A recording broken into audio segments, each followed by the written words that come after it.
Olá a todos e todas, seja muito bem-vindo ao nosso canal. A gente estava um tempinho sem fazer esses vídeos mais longos. Hoje eu vou fazer um vídeo mais longo para a gente discutir um tema que é muito interessante, né? Para os previdenciaristas, para aqueles que trabalham com previdência social, para advogado por leigo. Mas é um tema interessante e ao mesmo tempo palpitante, né? Que é falar sobre o auxílio por incapacidade. O auxílio por incapacidade, que era o antigo auxílio-doença, essa nomenclatura ela muda, né, com a emenda constitucional 103 de 2019, e esses benefícios ganham esse novo nome, né, passando a se chamar auxílio por incapacidade temporária previdenciária e auxílio por incapacidade temporária acidentária, o que vai diferenciar justamente um do outro. O auxílio por incapacidade temporária previdenciária é quando quando o motivo do afastamento do empregado é alguma doença ou lesão que não tem relação com a atividade do trabalho.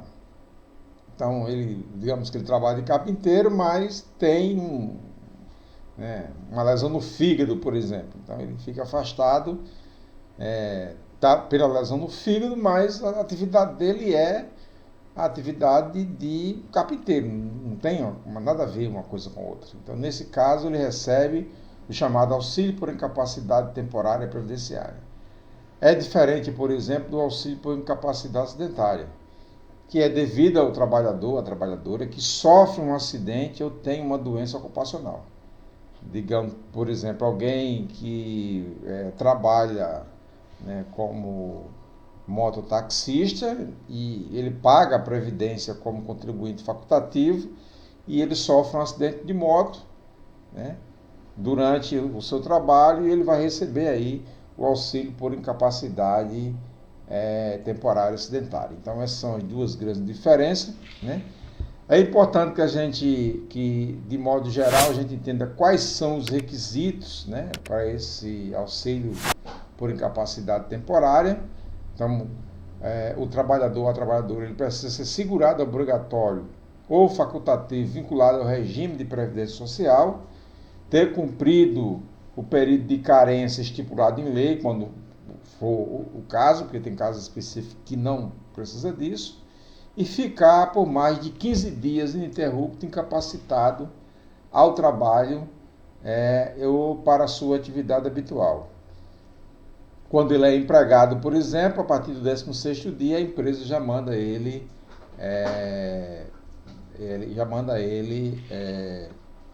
procurar o INSS para receber esse auxílio por incapacidade temporária.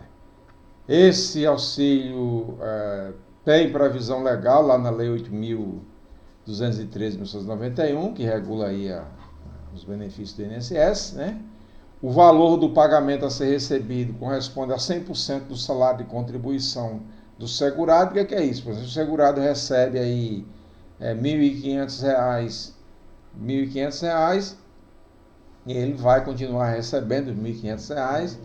Digamos aí, como eu citei o caso do mototaxista, que paga a sua contribuição como facultativo na base do salário mínimo, 20% do salário mínimo. Neste caso, ele vai receber o salário mínimo. Então, assim, a renda mensal inicial, com a reforma da Previdência, manteve o valor de 91% do salário, limitando a média dos 12 últimos salários de contribuição, não devendo ser inferior ao salário mínimo vigente no país. Então, esse aí é um cálculo que se faz também, que é com a mudança 91% do salário de contribuição. A concessão desse benefício, para a concessão desse benefício, ele só será concedido após a realização de uma perícia médica que constate, a existência de incapacidade para o trabalho ou para a atividade habitual por mais de 15 dias consecutivos. Então, não há prazo máximo para o pagamento do benefício e que será devido enquanto perdurar essa capacidade do segurado ou da segurada.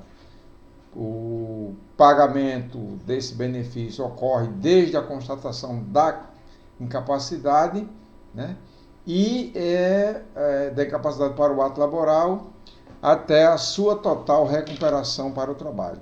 O término do benefício ocorrerá quando a recuperação, né, houver uma recuperação da capacidade laborativa, e essa recuperação ela dá-se-á mediante a realização de uma perícia, né?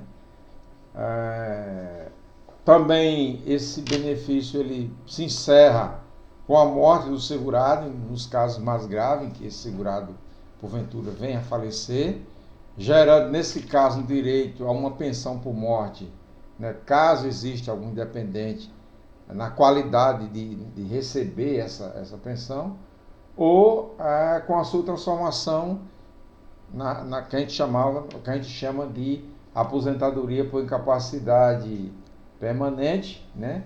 Quando não houver mais condições de um possível tratamento, não houver reabilitação, né? Que era chamada antes aposentadoria por invalidez.